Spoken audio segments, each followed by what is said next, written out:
It's phenomenal. That'll be just as pleasant as it was this weekend. Our average this time of year, 88 degrees. The record is 106, so it certainly can get pretty hot, but we don't have any of that intense heat in your forecast over the next few days. I do see a return to the 90s tomorrow, but only the low 90s. The warmest weather that you'll deal with over the next 7 days will hold off until next weekend, and even then, low and mid 90s on Saturday and Sunday. I think will be great pool weather.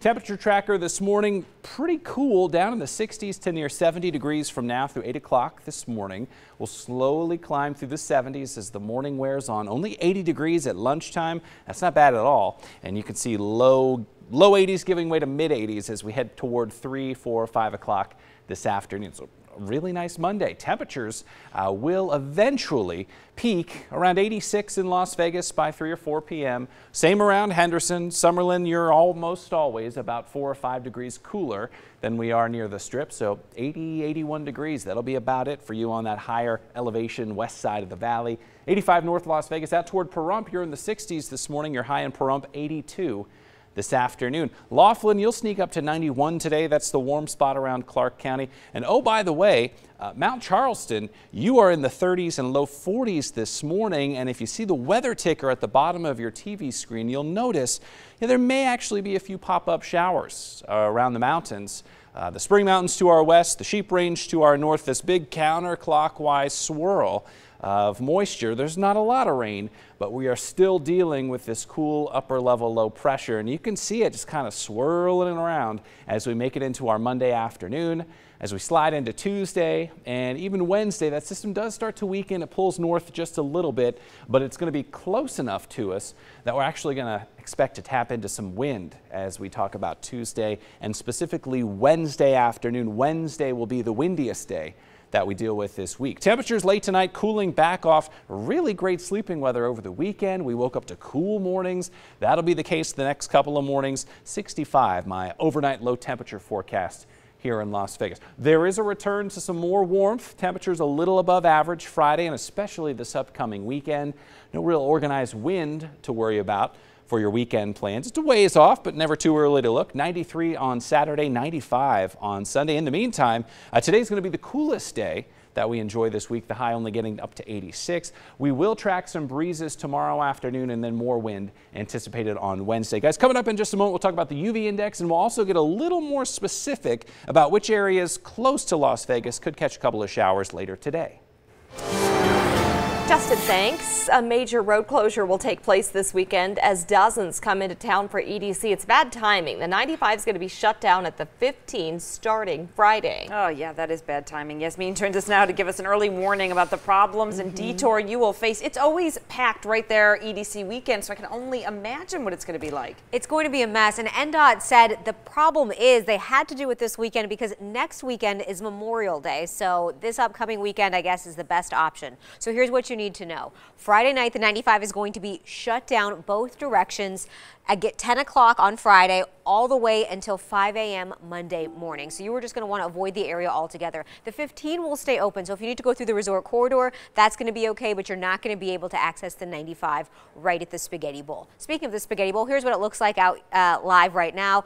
Lots of construction happening, but overall your resort corridor drive times looking good. 8 minutes heading south, 7 minutes heading north. I also have a new crash I want to warn you about south of the valley. If you're heading northbound on the 15, there's a crash right near Sloan. Not slowing things down too much, just don't want you to be caught off guard. And an update to that crash in North Las Vegas on Alexander between Pecos and the 15. Live drives out here. It's only blocking one lane of traffic, so I don't think you need to avoid this one. Just wanted you to know what's going on. All right, yeah, some scary moments for park goers. This is at a Six Flags in Georgia. See the smoke there? That's a train ride that caught on fire. Officials with the theme park say the fire started in the train's engine. 2 employees were taken to the hospital, but the park said no passengers were on the ride. And there you see the flames. A guest did get some minor injuries, but they're going to be okay. New this morning, a warning for drivers who have keyless ignition in their cars. Don't forget to shut off the engine. According to the New York Times, dozens of people have been accidentally poisoned by carbon monoxide after leaving the engine on. Automakers are now being asked to create features for those vehicles that would warn drivers that their car is still on. Well, the governor of Missouri will make a different kind of history this week. He is the first sitting governor of the state to go on trial for a felony. Governor Eric Greitens admitted that he cheated on his wife, but denied trying to blackmail the woman that he had an affair with. Greitens billed himself as an outsider ready to take down, quote, corrupt politicians. Opening arguments were slated to begin today, but attorneys are getting bogged down in jury selection. Okay, right now investigators are trying to determine whether technology or human error was to blame after another crash involving a Tesla. A Utah woman was able to walk away with a minor injury. That is remarkable after her Model S crashed into a fire truck. It's amazing that she wasn't seriously hurt. Police say she was traveling 60 miles per hour before the crash. Investigators are now trying to figure out whether the autopilot system was engaged. The NTSB is looking into 4 other Tesla crashes, the majority of them deadly. New technology is generally something to be embraced. The question is it being introduced in a way that is the proper oversight, that has been tested and vetted before it hits the road, before people are using it? Tesla released a statement about the crash in Utah, saying it's glad no one was seriously hurt.